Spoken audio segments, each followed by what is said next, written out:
Welcome back. This is part 3 of a series on developing with the new Mobile SDK 3.0 SP5. In the first video, as kind of a prelude, we actually just set up our dev environment for using CocoaPods, which is an optional step. And we did enable ourselves to use a private repository. I demoed it on the SAP network. You could feel free definitely to create your own private PodSpec repo on your own corporate network. And we used CocoaPods then to add the SAP Mobile SDK to our project. And we also brought in a set of helper implementations, I guess, called STSO data. And this was also as a pod. If you're not using pods, you can just drag and drop these files into your project. It'll work equally. And so we kind of went through some of the initial usage of this, all the way through the ability to log on and complete a logon which registers you to whatever mobile platform server you're pointed at, and you're able to get the connection settings, etc. So this helper set has the online and offline store implementation. It has a block wrapper on the open store method. We have an example implementation, or really just a reusable implementation of the core logon handler as a singleton. So we get a logon manager out of this. We have what's called an HTTP conversation manager. This is like our NSURL session for the application. We can always just reuse this, which is very important.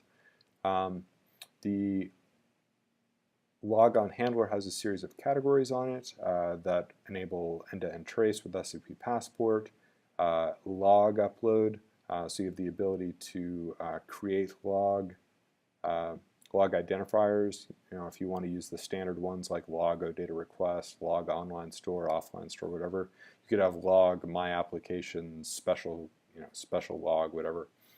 You can set the log levels for that. You can put those to the console or file system, and eventually enable the application to upload them. That's for really debugging and help desk. You'll want to actually specify an application connection or set of connections that you want to enable to upload logs on the server, and you're going to need to have Solution Manager integrated with your server for this to be successful end-to-end. So that's very important. There's a new feature with SP5 called Usage. Usage is a developer-facing analytics style logging, I suppose. It allows you to, create timers and time particular events. Let's say, how long it takes for your initial view controller to load and populate with data. Let's say you have a series of requests and you want to be able to track those across your device population. You can get information about what the relative refresh rate would be over Wi-Fi versus your cellular data in different parts of the country. Like all sorts of that type of analytics would be enabled via the usage library. And you can also gather qualitative information on just arbitrary keys, like if I'm on screen A, do I go to screen B or screen C, and do predictive analytics based on that. That is dependent at this point on HANA Cloud Platform mobile services, or HANA Mobile, so to speak, and it is sitting on top of the HANA database. So there's some really great opportunities there that will be available. This data controller singleton is really that's the heavy lifter in the application. It does the developer facing of it is very thin. You say I want to work in online mode or offline mode. And if I'm working in offline mode, here's the defining requests that should populate my offline store. Everything else is going to go over the network anyway. But it has some very heavy, block wrappers actually on top of some delegates, and it handles the responses and throws those back. So this is all available to you. You can look at it, you can copy and paste it, create your own controllers. If it's not suitable for your use, throw it away. But it is all reusable and generic, and so it can really speed up your development time and your getting started time if you do want to reuse it. The create, update, delete requests are implemented on this. They are totally collection agnostic, so you should be able to reuse these in your application without modification. The fetch requests are certainly going to be unique to your application, and so what I've done here is I've created a sample category with fetch bookings with expand sample, travel agencies sample, and then there's some implementations here that you can just copy and paste into your application. And we completed the previous video by copying and pasting the fetch travel agencies sample into our application, where we created just the classic fetch requests category on the data controller. And very importantly, we did this in our own application project and not in the pod, because the pods are wiped out if you update them. And so we created a read request for the travel agency collection, and we send it.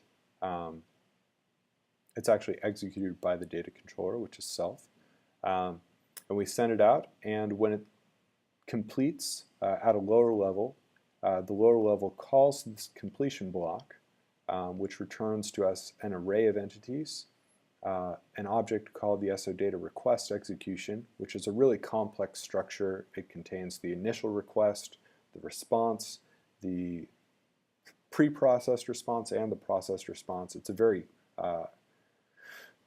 very sizable object.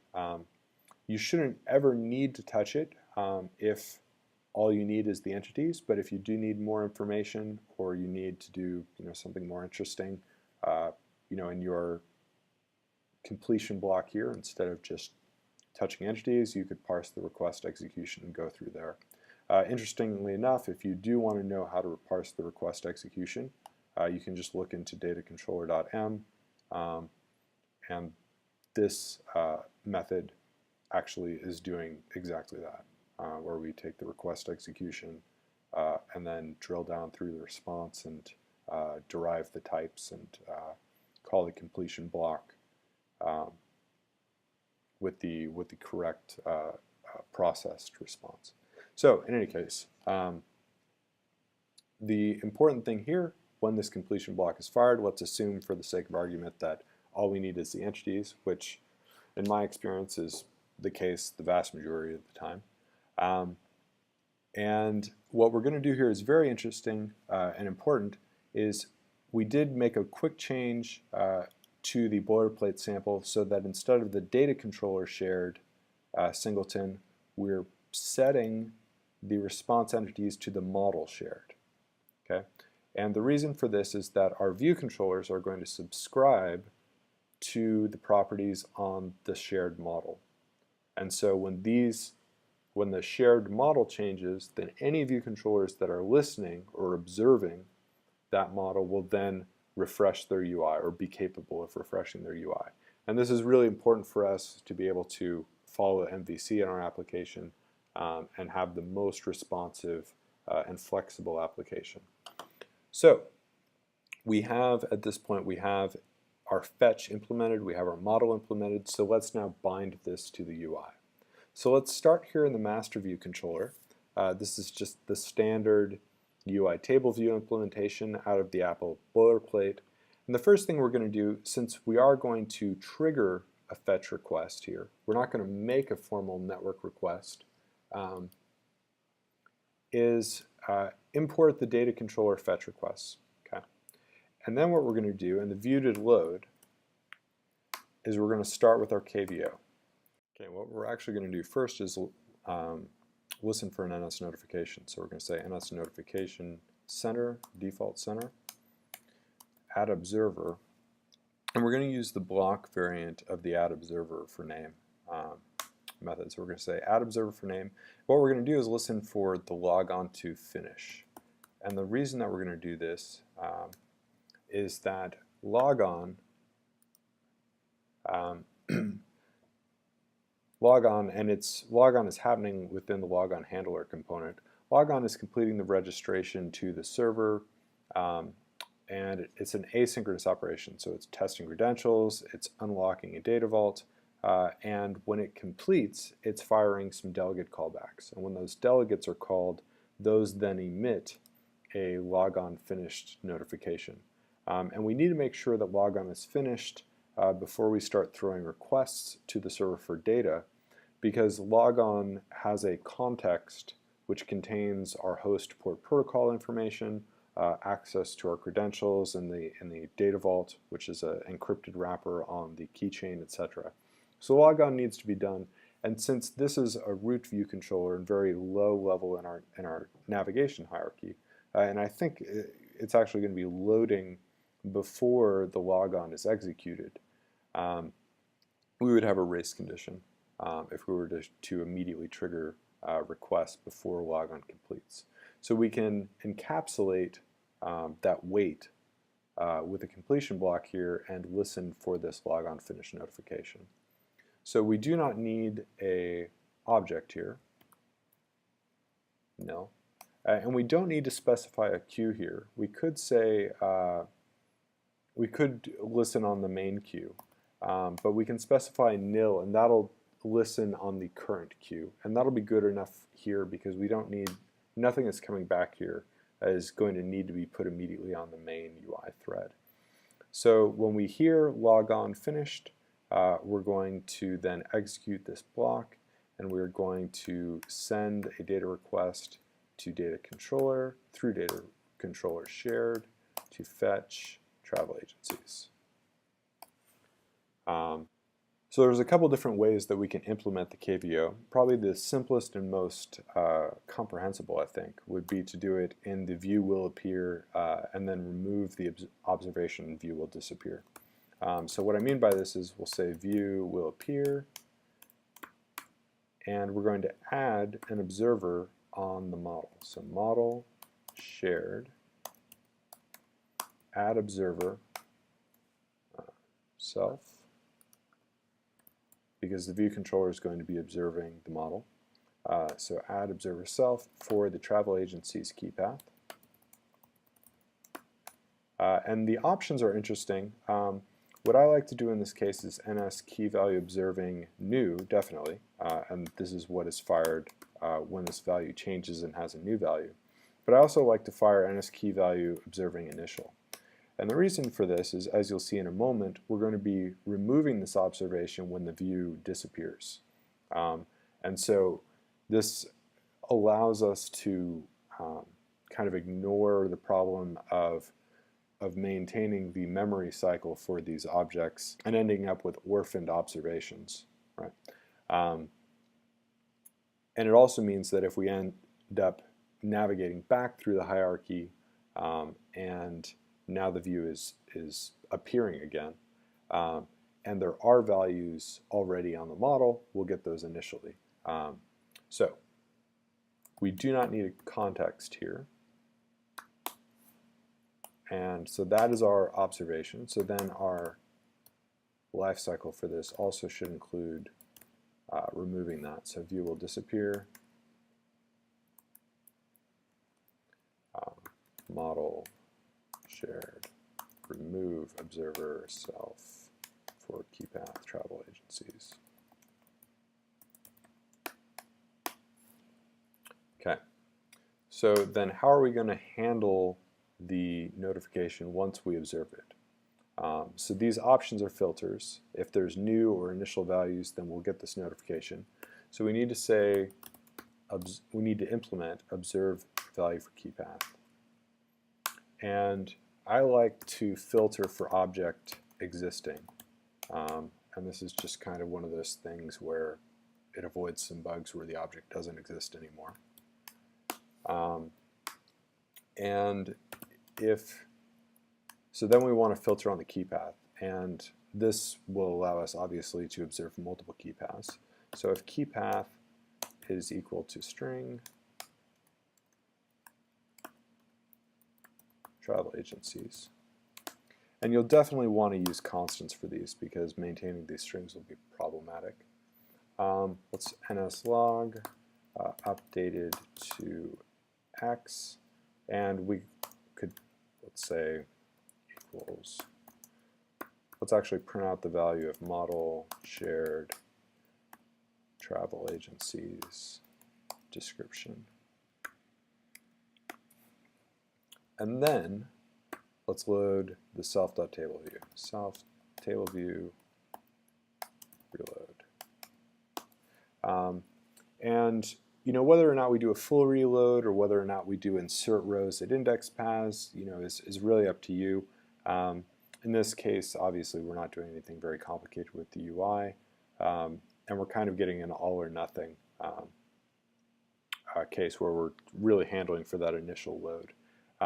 But if you are, developing a UI where you're expecting much more, say, minuscule changes, definitely use table view insert row at index path with animation. Will give you a much more interesting UI. So I'll go ahead and clear that out. So the next thing we need to do is actually implement the UI. So since we're in a template application, we're just going to be changing what's already there.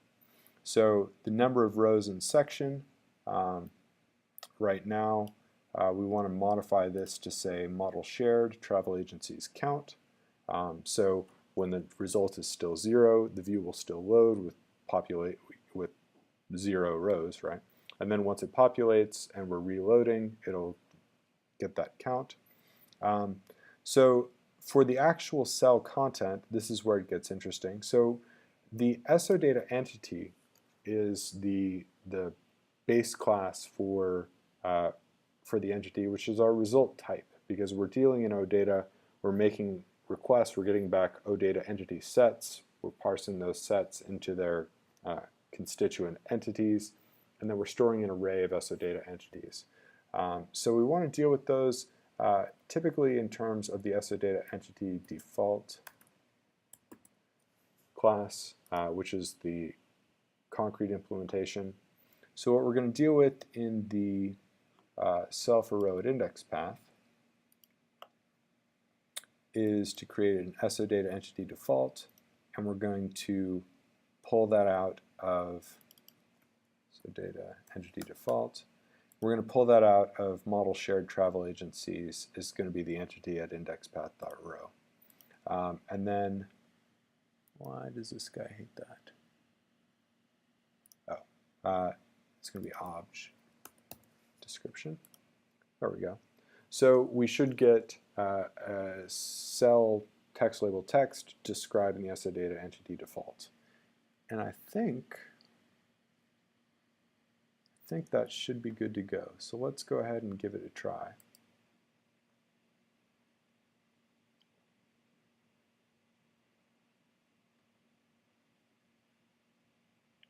Brilliant. So as you can see, this is incredibly fast. And there's a fairly sizable result set, I guess. Yeah. All right. So let me go ahead and pause this, and then we'll come back and talk a little bit about more of what we've done.